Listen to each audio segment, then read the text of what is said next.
बिस्मिल्लाहिर्रहमानिर्रहीम। 10th class आज हम chapter 17 information and communication technology के MCQs सॉल्व करेंगे।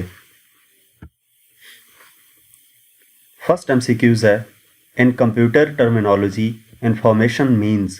कंप्यूटर की टर्म्स में इंफॉर्मेशन का क्या मतलब होता है? Option A any data, option B raw data, option C processed data और ऑप्शन डी लार्ज डाटा।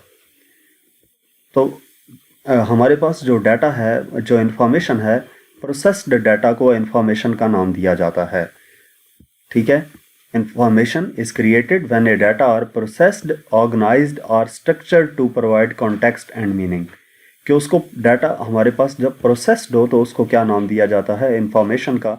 तो ये सी ऑप्शन करेक्ट होगा, प्रोसेस्ड डाटा। सेकेंड MCQs है, which of the most suitable means of reliable continuous communication between an orbiting satellite and Earth?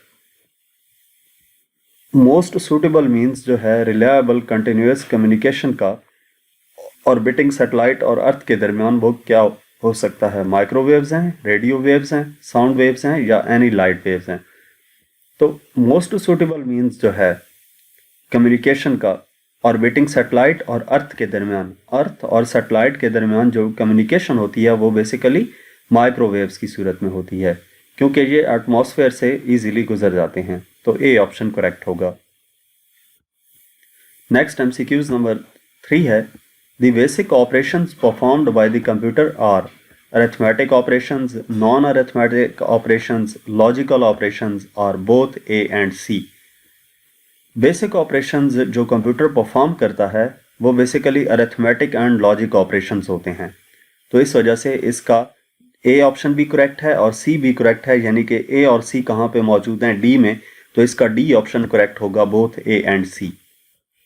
Next MCQs number 4 है, the brain of the computer system is. Computer system का जो brain है वो क्या होता है? Monitor को ब्रेन कहते हैं, मेमोरी को, CPU को, कंट्रोल यूनिट को। तो जो CPU है, सेंट्रल प्रोसेसिंग यूनिट है, उसको ब्रेन ऑफ द कंप्यूटर का नाम दिया जाता है। ठीक है, या उसको माइक्रो प्रोसेसर भी कहते हैं। तो माइक्रो प्रोसेसर जो है वो CPU ही होता है। तो ये बी ऑप्शन इसका करेक्ट होगा। नेक्स्ट MCQs नंबर 5 है, विच of the following is not processing. इनमें से कौन सा जो है वो प्रोसेसिंग नहीं है? अरेंजिंग, मैनिपुलेटिंग, कैलकुलेटिंग और गैदरिंग। अरेंज, किसी डाटा को अरेंज करना, वो बेसिकली प्रोसेसिंग में आता है। मैनिपुलेटिंग भी प्रोसेसिंग में आता है। कैलकुलेशन भी प्रोसेसिंग में आती है। जो गैदरिंग है, डाटा इधर उधर से इकट्ठा करना, वो प्रोसेसिंग में नहीं आता। तो ये इसका डी ऑप्शन करेक्ट होगा। नेक्स्ट MCQs नंबर 6 है, from which of the following we can get information almost about everything. इनमें से किस के जरिए से हम हर तरह की इंफॉर्मेशन हासिल कर सकते हैं? बुक से हर तरह की इंफॉर्मेशन हासिल हो सकती है, टीचर से, कंप्यूटर से या इंटरनेट से। तो बेसिकली इन चारों ऑप्शंस में से जो इंटरनेट है एक ऐसी चीज़ है जिसके ज़रिए से हम हर तरह की इंफॉर्मेशन हासिल कर सकते हैं। मे बी आप जो बुक पढ़ रहे हैं उसमें उस टॉपिक से रिलेटेड तो उस बुक में सब कुछ इंक्लूड होगा, लेकिन उसके अलावा अगर आपको कुछ चाहिए तो वो उस बुक में मौजूद नहीं होगा। या इन फ्यूचर जो कुछ चीज़ें होनी हैं उनकी प्रिडिक्शन या उन कैसे वो परफॉर्म हो सकती हैं, वो सब कुछ हमें बुक से नहीं मिलता। ना ही टीचर सब कुछ बता पाते हैं और ना ही आपको कंप्यूटर सब कुछ बताएगा। ये सारी इंफॉर्मेशन आपको इंटरनेट के ज़रिए से मिल सकती है। तो ये डी ऑप्शन इसका करेक्ट है। नेक्स्ट MCQs नंबर 7 है, what does the term email stand for. Email stand for यानी कि ईमेल किस चीज़ की एब्रीवेशन है? तो ईमेल का मतलब होता है इलेक्ट्रॉनिक मेल। ये बी ऑप्शन इसका करेक्ट होगा। यहाँ तक इस चैप्टर के MCQs थे।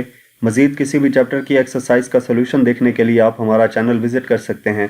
इसके अलावा अगर आप किसी भी सब्जेक्ट की ऑनलाइन या होम ट्यूशन पढ़ना चाहते हैं तो हमसे WhatsApp पे कांटेक्ट कर सकते हैं। Thank you.